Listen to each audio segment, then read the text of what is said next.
Monday Night Football, good game. Tampa Bay is now 54 the total against the Steelers. You got Antonio Brown not showing up Monday. He's yelling at the coaches. Now they are, according to reports, taking offers on Le'Veon Bell. I can say it because I can't prove it. I think they would have traded him to San Francisco if Garoppolo didn't get hurt because they had all that cap space. Then you have Tampa Bay, who lost Hargraves out for the season. You could have rookie cornerbacks out there as well. They're going to have rookie quarterbacks with Stewart and Davis. They could be without their safety, Conte as well. So a lot of guys banged up here with Tampa Bay. But the big story is Fitzmagic, 400 yards and 4 touchdowns in both games. He's been dynamite. Can he keep it going here? And the Steelers need this one in the worst way because they host the Ravens Sunday night. Sure. I mean, you don't put too much pressure on Pittsburgh, but at 0-2-1, they're in trouble. I mean, it's a long NFL season.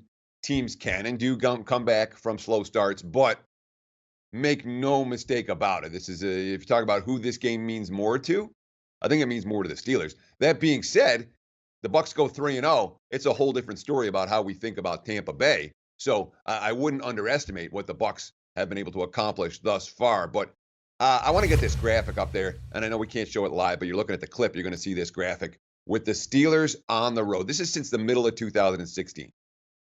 Look at that.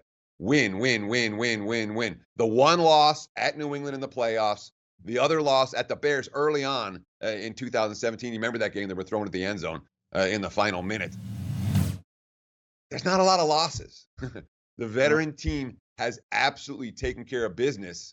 I got them 11-1-1 at home. On the road, their last 13 non-playoff games, 12-2-1, counting the playoff games.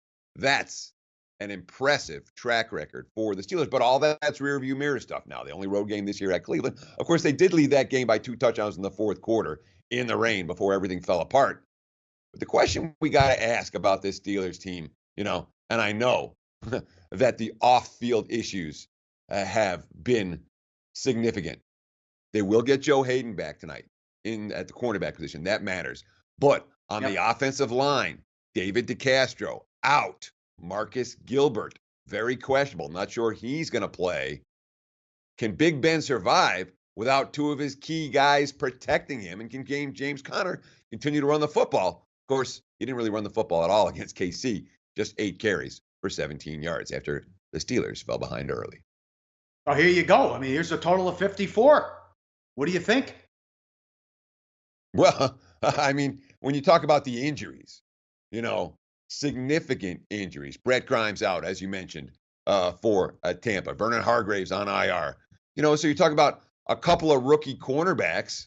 Chris Conte might not play tonight. That would first force a third rookie into Tampa's secondary. That's a pretty big concern when you got Antonio Brown and Juju Smith-Schuster.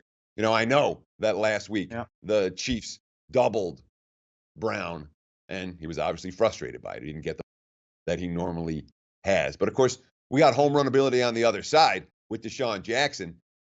Fitzmagic, 78.7% completions so far this season. Dirk Cutter, quote, his numbers are off the charts. So how would you expect everyone to respond? Of course our team is playing well.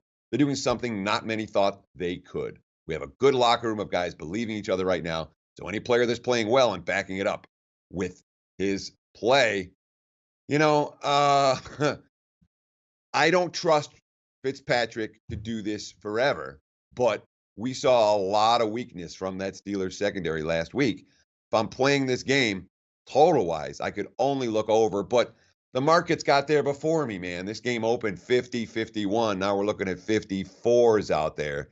We saw what happened last night with a total of 54. You start kicking field goals early, real tough to get up and over the total. So it'll be a lean towards the over. I'm not going to get to the betting window with that opinion. Like the show?